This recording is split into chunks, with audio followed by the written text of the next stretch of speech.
Iyo, ikaw ba ay gabunan? Batid kong hindi ordinaryo ang tinatago mong kakayahan.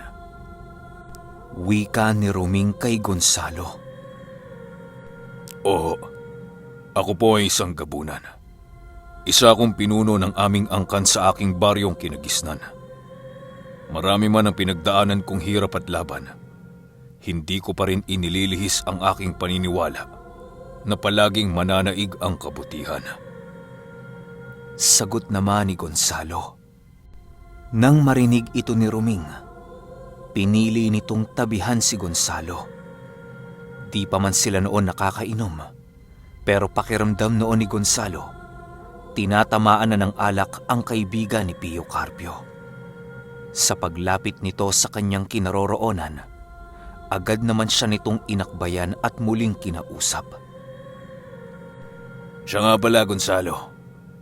Ano ang taglay mong bertud na bumubuhay sa'yo? Bato ba? Perlas? Sisiw? Tuko? Paniki? O ahas? Tanong ni Roming. Nang marinig ito ni Gonzalo, para bang nahihiya siyang sabihin ang kanyang bertud sa harap ng maraming albularyo. Nahihiya noon si Gonzalo sa kadahilanang baka pagtawanan siya ng kanyang mga kasama kung ano ang kanyang mga sikreto sa pangangalaga ng kanyang bertud. Hindi kasi ipinagsawalang bahala noon ni Gonzalo na maaaring mandiri ang mga albularyo sa kanya kung malaman nito ang kanyang mga sikreto. Nang akmang papasagot na noon si Gonzalo, agaran din namang sumingit si Pio Carpio. Kagaya ng ibang aswang, hindi nagkakalayo ang mga ritual at gawain ni Gonzalo. Maaring gabunan siya pero iisa lang ang ritual nilang isinasagawa. Dahil sa sinabi noon ni Pio Carpio, agad din namang napaiba ang paksa ng kanilang tinatalakay. Sa pagpapatuloy ng kanilang pag-uusap, muli na namang nadapo kay Gonzalo ang kanilang paksa. Iho, siri ba ang tawag nyo sa ritual na inyong ginagawa? Tanong ni Roming. Nang marinig ito ni Gonzalo, agaran din naman itong napatingin sa kaibigan ni Pio Carpio. Gulat na gulat noon si Gonzalo, gawa ng hindi niya lubos sukat akalain na alam ni Roming ang tawag sa kanilang ritual bago sila makapagpalit ng kaanyuan. Ilang minuto pa noong natigilan si Gonzalo sa kanyang kinauupuan hanggang sa nagwika ito ng, Oho, siri nga ho ang tawag sa engkantasyong aming binabanggit. paano niyo ho nalaman? May kaibigan ho ba kayong aswang? Wala! Sa dinami-dami kasi ng mga naengkwentro kong aswang, natutunan ko na ang inyong mga pamamaraan. Wala pa akong nakakaharap na gabunang singtibay ng iyong kakayahan. Biruin mo, napakadali lang sa iyong makihalubilo sa amin kahit meron kaming mga karga sa aming mga katawan.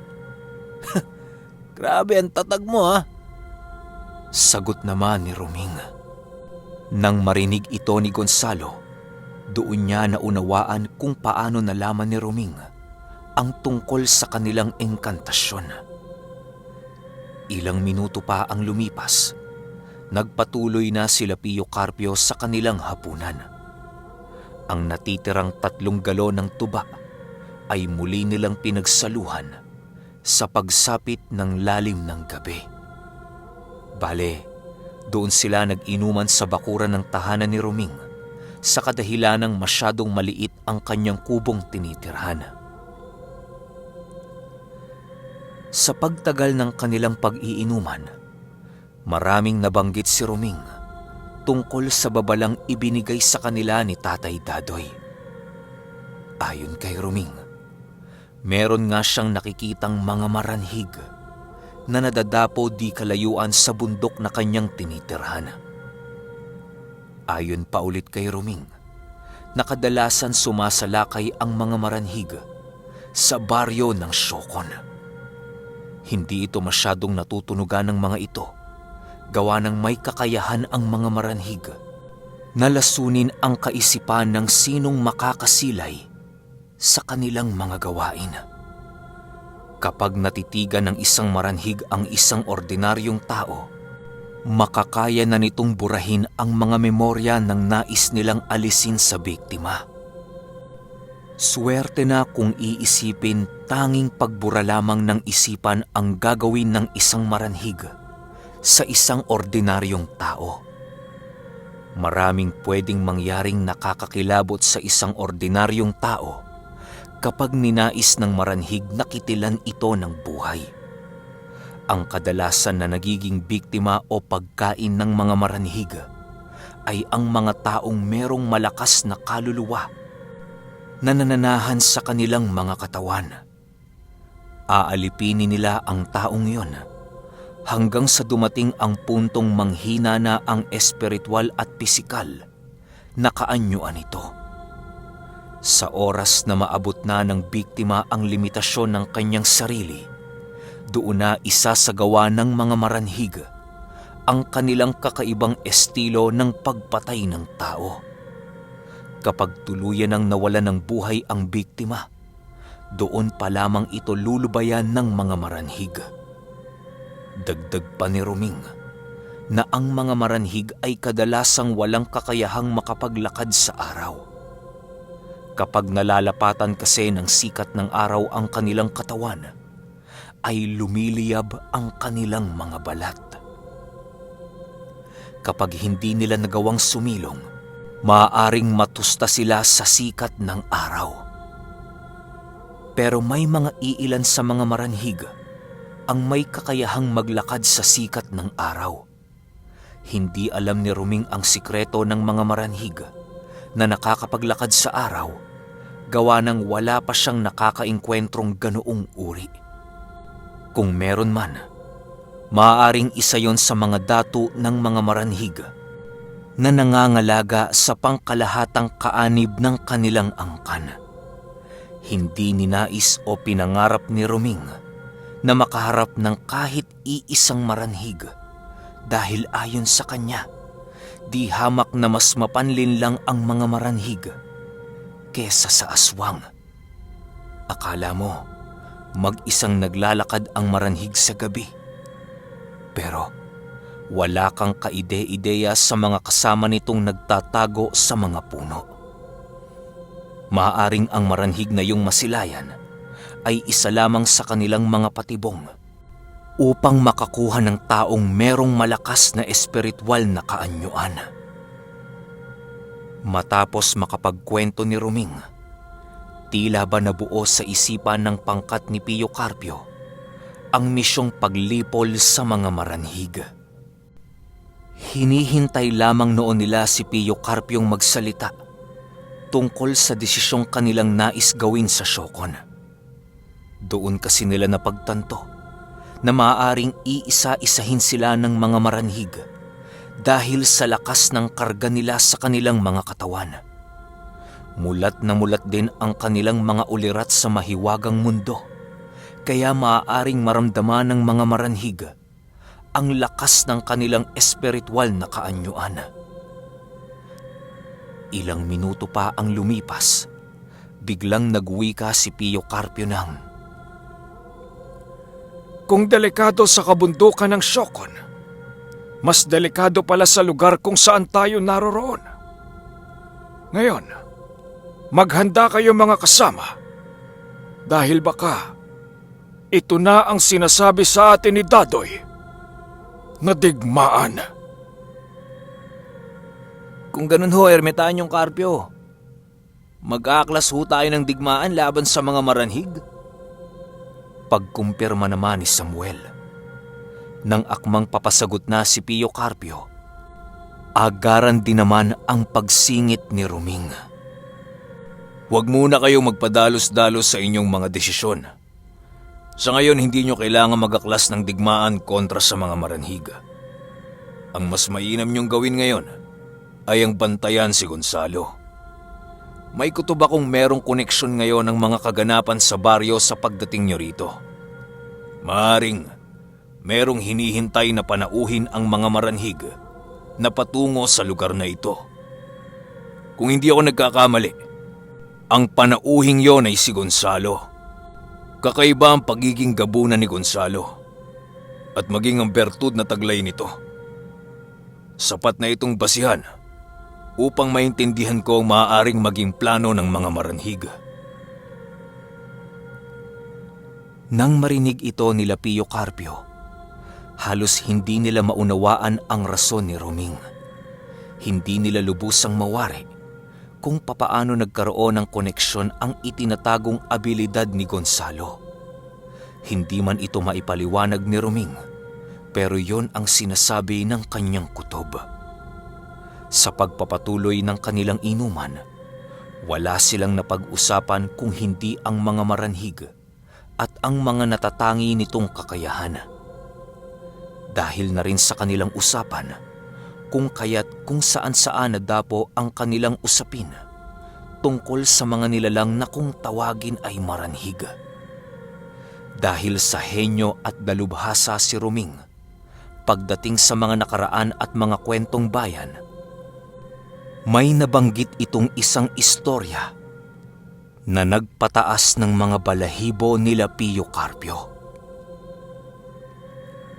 Alam nyo, sa pananatili ko sa mundong ito, marami na akong narating na lugar at nakasalumuhang mga tao.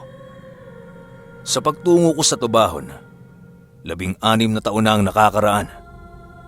Meron akong naabutan sa lugar na yon na isang digmaang maging ako man ay hindi makapaniwala. Ang digmaang naganap noon sa Tubahon ay sa pagitan ng isang maranhig na nakakapaglakad sa ilalim ng sikat ng araw laban sa mga kauri nito.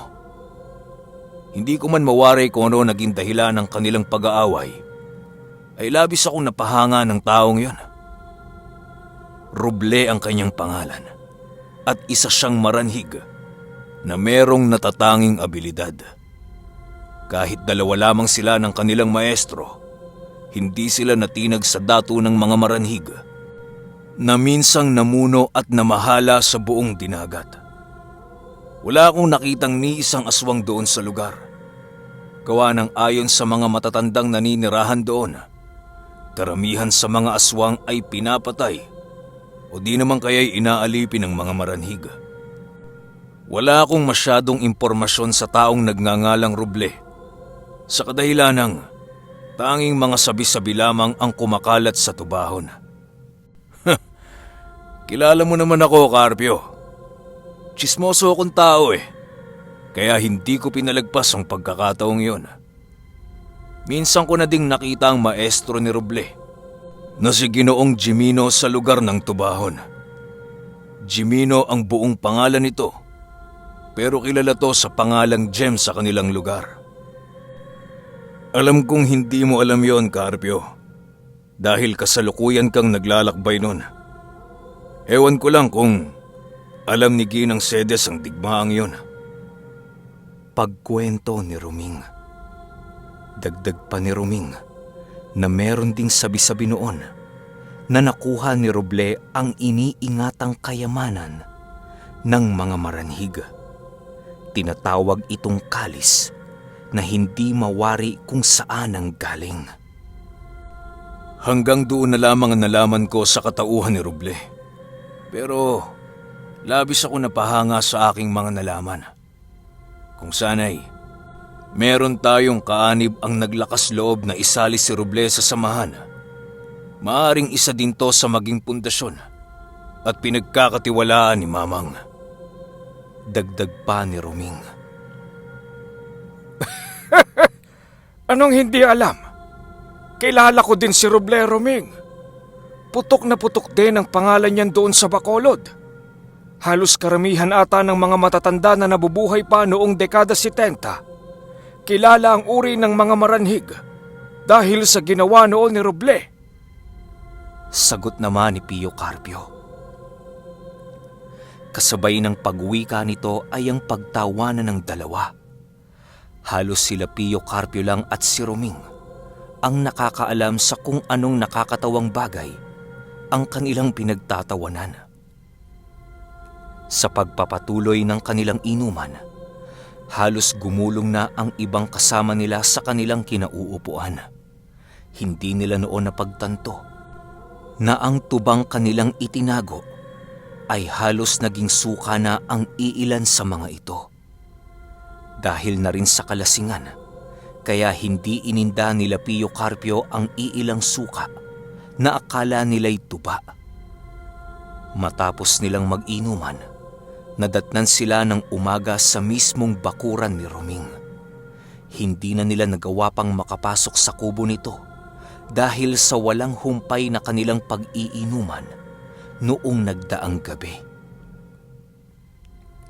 Sa pagsapit ng bukang liwayway, maaga pang nagising ang pangkat ni Pio Carpio, gawa ng inaayos nila ang kanilang mga gamit sa loob ng kubo ni Roming. Mananatili sila ng ilang araw sa pamamahay ni Roming upang makumpleto ni Pio Carpio ang kanyang misyon. Ayon kay Pio Carpio, na sa loob lang ng ilang araw na yon, walang ibang gagawin ang kanyang pangkat kung hindi ang maghanap ng mga halamang gamot na doon lamang nabubuhay sa Siokon. Naubos na kasi ang lahat ng kanyang reserbang ganoong uri ng halaman, kaya hindi sila pwedeng bumalik ng ulutanga na hindi dala ang ganoong uri ng mga halamang gamot. Dagdag pa ni Pio Carpio na ang mga gamot na kanilang hahanapin ay kalimitang kanilang ginagamit sa lahat ng pasyenteng merong hindi kaaya-ayang pakiramdam. Nagsisilbing pamahid sa mga barang at kulam ang halamang gamot na yon at pampaalis ng masasamang espiritu o anumang tanim ng dyablo. Nang malaman na nila Gonzalo ang kanilang hahanapin, pinili nilang gawin na ang kanilang trabaho nung araw din na yon. Hindi na pumasok sa kanilang isipan ang tungkol sa mga maranhig, sa kadahilanang nakalimutan nila ito dahil sa kalasingan.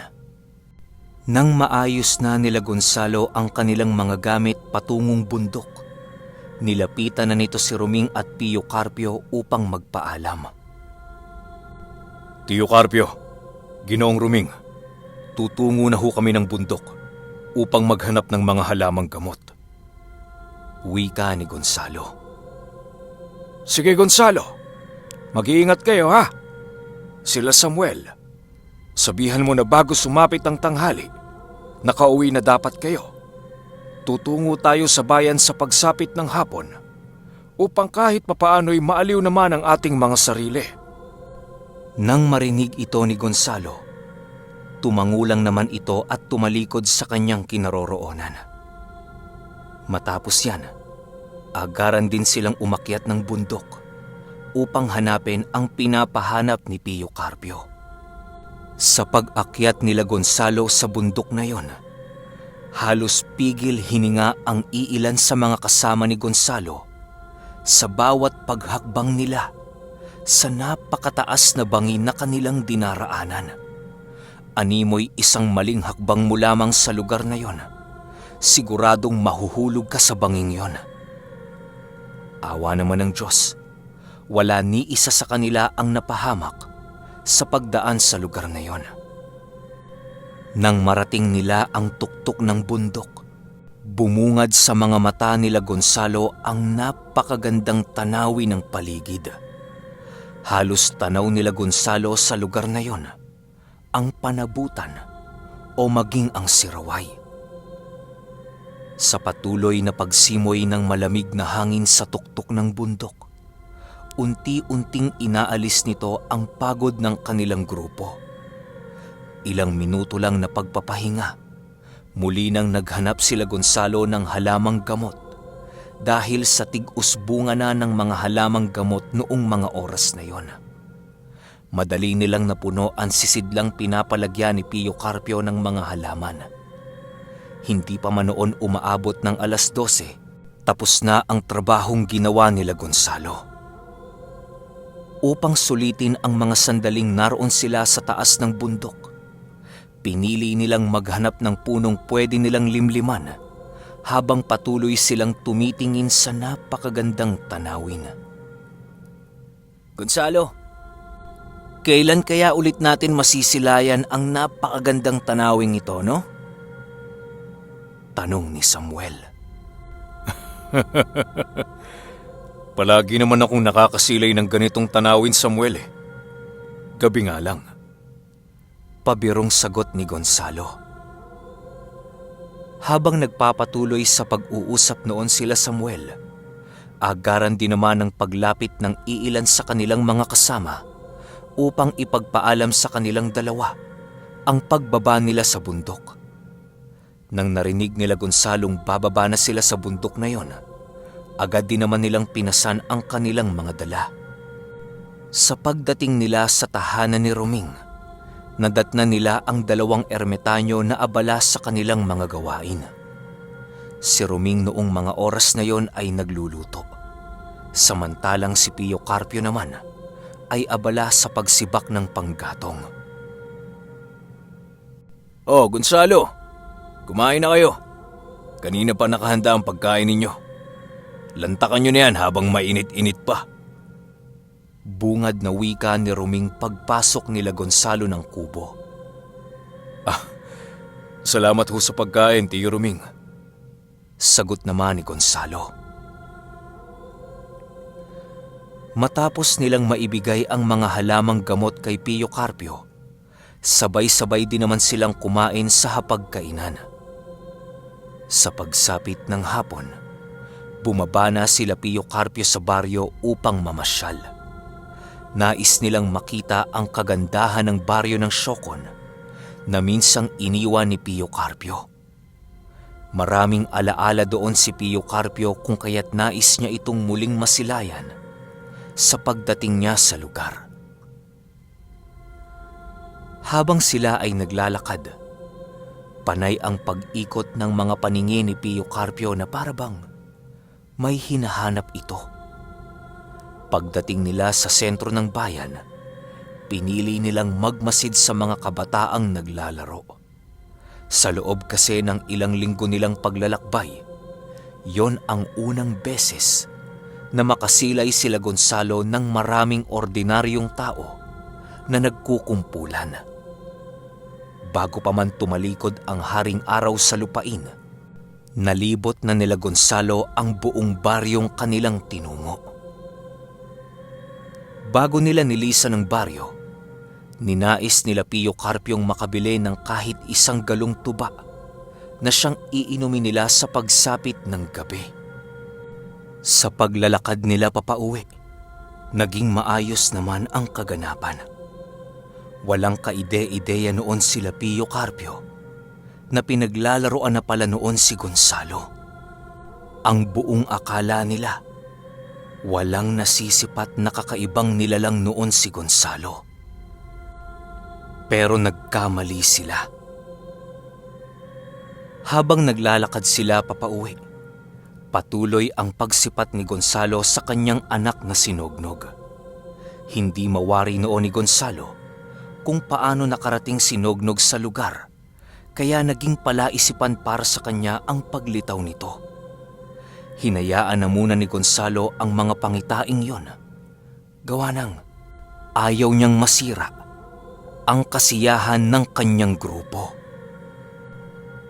Inisip na lang niya na baka namamalikmata lang siya. Okay, grabe no, nabanggit si Roble. Dun sa eksena na yun, grabe yung kilabot ko habang nagnanarrate ako. Wala lang, share ko lang. Grabe, iba talaga yung pakiramdam ko nun. Alam nyo, habang nagre-record ako ngayon, medyo inaantok na ako eh. Pero nung nandun na sa part na iniisa-isa nang banggitin yung lugar ng ng kwento nating Maranhig, bro, nawala yung antok ko. Grabe, sobrang ganda nito. Tapos magkakaroon pa ng digmaan. Ako po, ewan ko lang ha. Abang-abang na lang tayo kasi wala pa ulit tayong next episode. So baka ibang story na muna yung ilapag natin. Yun lang, hanggang sa susunod na kwento. Salamat.